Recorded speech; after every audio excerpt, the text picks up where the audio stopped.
ಕನ್ನಡ ನಾಡಿನ ವಿರೋಧ ದೀಪ ಕಿತ್ತೂರು ರಾಣಿ ಚೆನ್ನಮ್ಮ.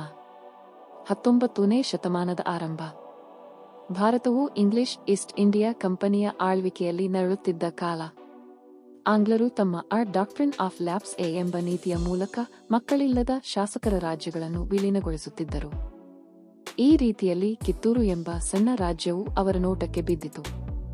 ಆದರೆ ಕಿತ್ತೂರುದಲ್ಲಿ ಒಬ್ಬ ಶಕ್ತಿಶಾಲಿ, ಧೈರ್ಯದ ನಾಡದೀಪು ಇದ್ದಳು, ರಾಣಿ ಚೆನ್ನಮ್ಮ. ಚೆನ್ನಮ್ಮ ಜನಿಸಿದಳು 1778ರಲ್ಲಿ. ಬಾಲ್ಯದಿಂದಲೇ ಶಸ್ತ್ರಾಸ್ತ್ರಗಳಲ್ಲಿ ಪರಿಣತಿ ಹೊಂದಿದ ಈಕೆ ಧೈರ್ಯ ಮತ್ತು ದೇಶಾಭಿಮಾನದಿಂದ ಕೂಡಿದ ವ್ಯಕ್ತಿತ್ವವನ್ನು ಬೆಳೆಸಿಕೊಂಡಳು. ರಾಜ ಮಲ್ಲಾಸರ್ಜರ ಸಾವಿನ ನಂತರ 1816ರಲ್ಲಿ ಕಿತ್ತೂರಿನ ರಾಣಿ ಹುದ್ದೆಗೇರಿದಳು. ಅವಳಿಗೆ ಸ್ವಂತ ಮಕ್ಕಳಿಲ್ಲದ ಕಾರಣ ಶಿವಲಿಂಗ ಎಂಬ ಬಾಲಕನನ್ನು ದತ್ತಕ ಪಡೆದಳು. ಆದರೆ ಇಂಗ್ಲಿಷರು ಆ ದತ್ತಕವನ್ನು ಮಾನ್ಯವಿಲ್ಲ ಎಂದು ನಿರಾಕರಿಸಿದರು. ಇದು ಚೆನ್ನಮ್ಮನಿಗೆ ಕಣ್ಮೂದು ಇಡದ ಘರ್ಷಣೆಯ ಆರಂಭವಾಗಿತ್ತು. 1824ರಲ್ಲಿ ಇಂಗ್ಲಿಷರು ಕಿತ್ತೂರನ್ನು ವಶಪಡಿಸಿಕೊಳ್ಳಲು ಸೇನೆಯೊಂದಿಗೆ ಬಂದರು. ಆದರೆ ಚೆನ್ನಮ್ಮ ಅದಕ್ಕೆ ಒಪ್ಪಲಿಲ್ಲ. ತನ್ನ ಸೈನ್ಯವನ್ನು ನೇತೃತ್ವ ವಹಿಸಿಕೊಂಡು ಅವರುಗಳಿಗೆ ಸಮರ್ಥವಾಗಿ ಪ್ರತಿರೋಧವನ್ನಿತ್ತಳು.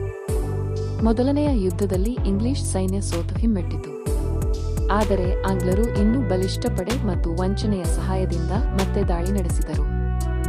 ಕೊನೆಗೆ ಚೆನ್ನಮ್ಮ ಸೆರೆ ಸಿಕ್ಕಳಾಯಿತು. ಆಕೆಯನ್ನು ಬೆಳಗಾವಿಯ ಜೈಲಿಗೆ ಕಳುಹಿಸಲಾಯಿತು. ಅಲ್ಲಿ 1829ರಲ್ಲಿ ಆಕೆ ತನ್ನ ಇಹಲೋಕದ ಪ್ರಯಾಣ ಮುಗಿಸಲಾಯಿತು. ರಾಣಿ ಚೆನ್ನಮ್ಮನ ಧೈರ್ಯ, ಬಲಿಷ್ಠ ವ್ಯಕ್ತಿತ್ವ, ದೇಶಭಕ್ತಿ ಇವು ಭಾರತದ ಸ್ವಾತಂತ್ರ್ಯ ಹೋರಾಟದ ಶ್ರೇಷ್ಠ ಮಾದರಿಯಾಗಿ ಉಳಿದಿವೆ. ಆಕೆ ಈ ನಾಡಿನ ಮೊದಲ ಸ್ವಾತಂತ್ರ್ಯ ಹೋರಾಟಗಾರ್ತಿಯಂತೆ ಇತಿಹಾಸ ಆಳವಾಗಿ ಗುರುತಿಸಿದೆ. ಇವತ್ತಿಗೂ ಕಿತ್ತೂರಿನಲ್ಲಿ ಪ್ರತಿ ವರ್ಷ ಕಿತ್ತೂರು ಉತ್ಸವ ಆಚರಿಸಲಾಗುತ್ತದೆ.